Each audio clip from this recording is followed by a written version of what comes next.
Let's take a trip to Mangwon in the heart of Seoul, South Korea. A market famous for its bakeries, unique food vendors, local fruits and vegetables, and souvenir shops. There are no potatoes involved with these fries. It's a combination of many flavorsome ingredients stuffed into a vegetable, then fried up to perfection. If you like cheese sticks and jalapeno poppers, these giant cheese pepper fries are like a combination of the two, yet they are unique. And take stuffed cheesy fried pepper sticks to a whole new level. For the afternoon rush at the market, this chef will prepare hundreds of whole cheese pepper fries. Start with Korean long green chili peppers, which have a mild flavor. These are the same species as serrano peppers, which can be used but grow in the Korean climate. These are barely ripe and will turn red over time. Scrub them clean, for the whole thing will go in your mouth and then your tummy. Leaving the stem on, slice them down the middle with a curved knife. Use a small spoon to scrape out the placenta and any seeds that are attached and inside. You want these capsicums hollow, giving them the most room to fill with delicious things. To make the stuffing, add fresh ground pork. If you must, ground chicken or beef will do.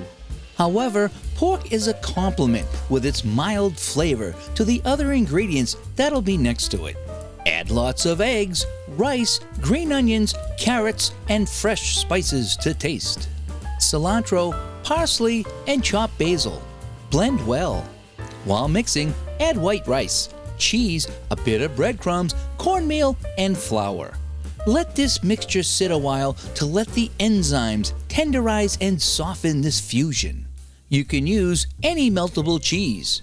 This recipe calls for mozzarella. Throw in corn flour, chopped fresh tarragon, and paprika. Add an equal ratio of the already made stuffing, rock, and squeeze it with your hands. Really mash it up. This chef handles the blend as though she's been in a relationship with it for many years. Using your hands, stuff all the peppers to capacity with it, then set them aside. Now we are ready to make the batter. I'm not sure what that brown stuff is, but it looks like it contains some oil. Maybe bacon grease? Add this to water together with flour and a bag of tempura mix. Whisk and stir. Round and round we go until there are no more lumps and the composition is smooth. Do the same thing for the other menu option, cheese sticks with batter infused with cuttlefish ink. Now cuttlefish are cephalopod, head as a foot mollusks like the squid and octopus. When threatened, they spray this ink around them, acting like a smoke screen. It allows them to escape. Add the ink, which has a strong taste of the ocean, to the mix. How they get these cuttles to give their ink is the question. Maybe they're put in a tank and somebody scares them?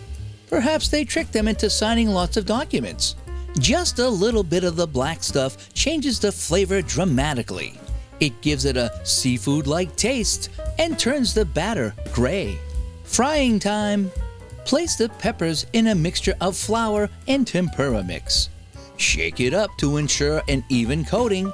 Cover them with batter and place them in a fryer. Remove escaped tempura flakes with a strainer. When yellow to tan, set aside to cool. That was so much fun, let's do it again.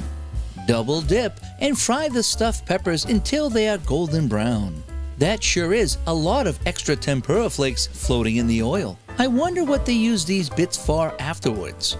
Frosted flakes maybe? Let all the grease drip off of them as they cool on the rack. The same for the ones dipped in the batter with mollusk ink. So much batter is dripping from this cook's hands. He should use tongs so that doesn't happen. These look super delicious because black food is so exotic. They remind me of lava rocks, but taste much better. The long green stuffed and fried green peppers are ready to be packed for takeaway or eaten at a table. They are giant. What kind of dipping sauce do they deserve? I am thinking of something made from sour cream with sriracha and tomato sauce added. Ranch dressing would be delectable too. This dip has onions, perhaps soy, hoisin, sweet and sour, or a mixture of them all. I'm feeling a tangy sauce would go well with these cheesy stuffed delights. Slicing them up into bite-sized morsels allows us to see the blend of juicy ingredients surrounded by the pepper and tempura. It looks absolutely scrumptious. This should be served as a bar food, appetizers in fancy restaurants, and even fast food joints. At this food stand, it costs $7 for 3 giant regular peppers and $8 for the black ink ones. I am trying to figure out what they would taste like. Greens, pork, cheese, carrots, crispy batter. Still can't imagine it. I suppose I'll have to visit that market soon to find out. Fried street food is all the rage in Thailand. We will see what's being fried up at the Klong Thorn Market, about a half-hour north of Bangkok. Hundreds of field or temporary street markets can be found all over Bangkok and its nearby provinces. Fried pork belly and fried pig hocks can be found at almost all of them. To begin her day at her food stand, the woman fills the pot that will be heated by a portable gas tank with vegetable oil. Canola oil works best, but is a bit more expensive. It's great to see her using fresh, new oil and not any left over from earlier. They are keeping the already boiled whole pork bellies, the cut right below the bacon area, in a cooler. They also have already fried bellies that will just need to be reheated. The locals call these softball-sized chunks of meat pig feet. However, if you've ever seen a live pig's feet, they are pointy little hooves with a thin toe in the back. It looks like the pig is wearing stiletto heels, walking around so daintily. These chunks look nothing like that and are actually pig's ankles and shins. A cut below the ham thighs known as hocks. Most people call them ham hocks. The bones sticking out are the pig's tibia and fibula, and a lot of meat surrounds them. They are put into the boiling oil to be fried until crispy.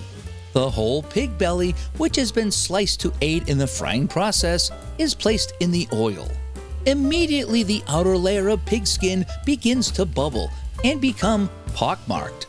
This pork rind or skin will become very crispy and crunchy. Many people consider it the best part of deep-fried pork bellies.